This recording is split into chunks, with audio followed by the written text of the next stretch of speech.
आप सभी लोगों का स्वागत है फिर से एक बार क्रिक जोन में। आशा करता हूँ सभी लोग सही सलामत होंगे। तो चलिए शुरू करते हैं आज का वीडियो, जहां पे आज दूसरा टी20 मुकाबला और सीरीज टी20 सीरीज के लिए खासतौर पे बहुत ही महत्वपूर्ण मुकाबला था इंग्लैंड वोमेन्स के नजरिए से। देखिए, क्योंकि ऑस्ट्रेलिया वोमेन्स तो इस सीरीज में पूरी तरीके से दबदबाव बनाए रखे थे और ये जीत का सिलसिला बरकरार था। तो इसलिए यह मैच जीतना बहुत ही महत्वपूर्ण था इंग्लैंड वोमेन्स के लिए। किसी भी तरीके से टी20 सीरीज में अगर अपना नाम करना है तो जीवित रहना है तो। लेकिन वहां पे जो शुरुआत था, इंग्लैंड वोमेन्स ने टॉस जीत कर पहले गेंदबाजी करने का फैसला, ये मुकाबला कैनबेरा में था। थोड़ा बहुत ओवरकास्ट कंडीशंस था, थोड़ा बहुत बारिश का भी जो अनुमान था, वहां पे बीच में कुछ बारिश भी गिरा था।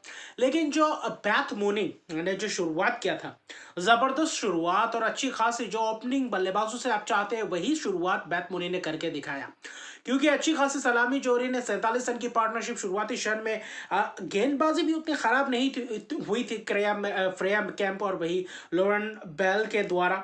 लेकिन कहीं ना कहीं थोड़ा बहुत महंगे भी गए थे बीच के ओवर्स में और शुरुआती क्षण में, क्योंकि शुरुआती क्षण में जो रन्स बटोरे थे, अच्छी खासी रन्स बटोरे थे। पहले पावर प्ले को अच्छी खासी तरीके से यूटिलाइज किया। लेकिन उसके बाद जब विकेट्स गया, जहां पे लिचफील्ड का विकेट गया, सोफी एक्लेस्टोन ने चलता किया था अपने पहले ही ओवर में, और उसके बाद लगातार कुछ विकेट्स गए जिसके कारण थोड़ा बहुत धीमा सा हो गया था। क्योंकि खासतौर पर ये तो चार्ली डीन ने कोशिश की थी, एक रनआउट के तौर पर पहला विकेट गिरा था।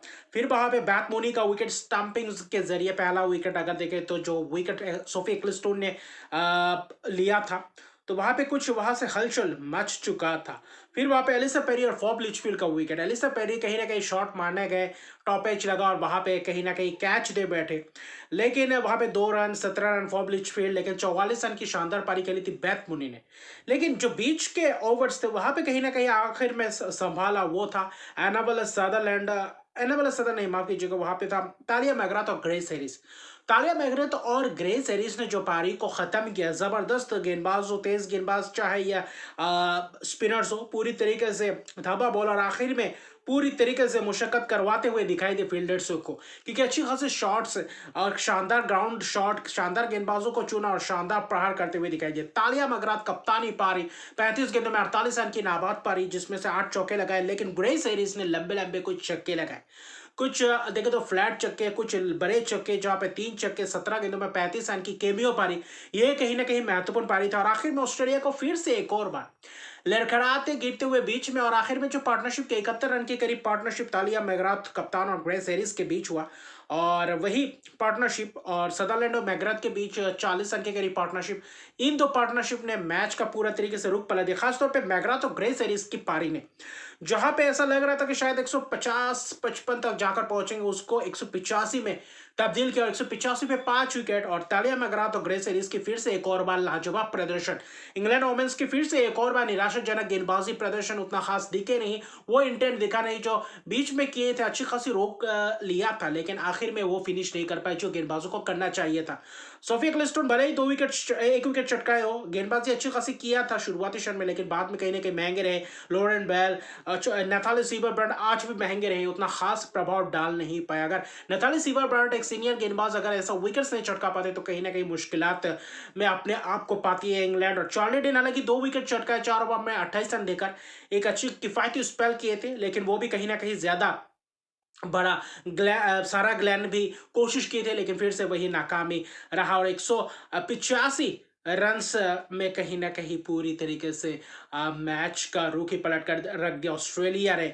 और क्या लाजवाब, अगर खास तौर पे देखें तो लाजवाब पारी खेला। लेकिन इंग्लैंड वोमेन्स की बात करें तो वहां पे डेनियल वेट ने आज बल्लेबाजी का मुजाहरा देखा। आज जो शुरुआत चाहिए तो वो शुरुआत आज इंग्लैंड वोमेन्स ने करके दिखाया था। पहले 2 विकेट का जबरदस्त पार्टनरशिप्स, माया बाउचर कॉटन बॉल हो गया, एनाबल सदर ने चलता कि उससे पहले एक अच्छी खासी पार्टनरशिप्स, 2 लगातार पार्टनरशिप 40-40 45-45 रन की, एक अर्शदी का पार्टनरशिप, एक 40+ रन की पार्टनरशिप, जहाँ पे डेनियल वेट जबरदस्त शॉट्स लगाते हुए ground down the ground shot, वहाँ पे अच्छी खासी रन बटोरे, 40 गेंदों में 52 रन की पारी खेली। लेकिन जो आखिर में फिनिश करने वाली बात थी, वो फिनिश करने वाली बल्लेबाजी वो नहीं देखा। लेकिन बाकी कप्तान ने हेदर नाइट ने आके कोशिश की थी, बारिश आया था रुका था, तब एकदम से दिखा था कि 9 ओवर तक 62 रन के करीब चाहिए थे और वहां से अच्छी खासी आगे थे।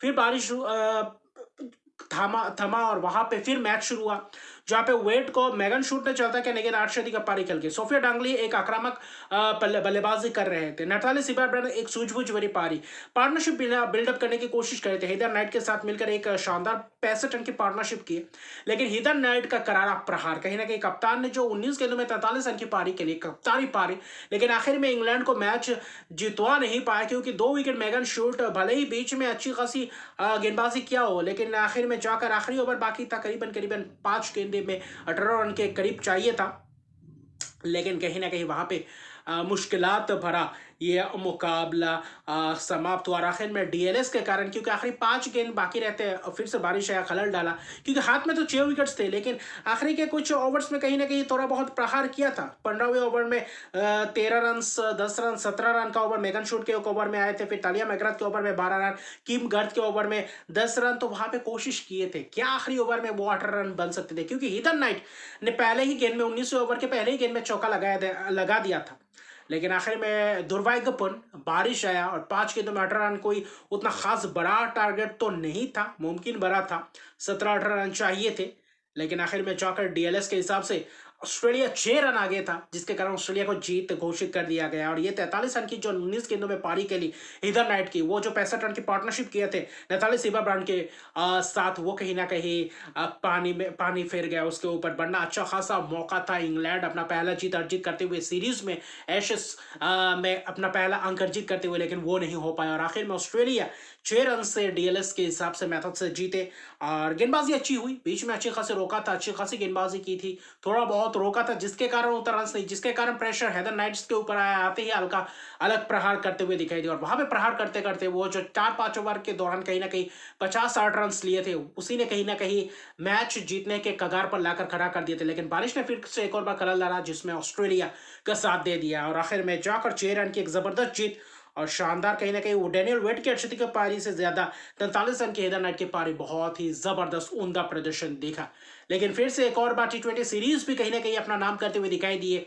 3 टी20 मैचेस की सीरीज में 2-0 से तो आगे बढ़ चुके हैं और अभी इस सीरीज में 10 अंक अर्जित कर चुके हैं ऑस्ट्रेलियाई टीम। तो एशेस अपने घर पे रखेंगे, लेकिन क्या अगले 2 मैच जो आखिरी टी20 मुकाबला है वहां पे क्या इंग्लैंड कुछ अलग कुछ कारनामा करके दिखा सकती है, या फिर टेस्ट में कुछ आखिरी जाते जाते बाजी मारेंगे। तो अभी के लिए इतना रहेगा। अभी तक मेरे चैनल को सब्सक्राइब नहीं किया तो मेरे चैनल को सब्सक्राइब कर दीजिए, लाइक शेयर कमेंट जरूर कीजिए। तब तक के लिए गुड बाय।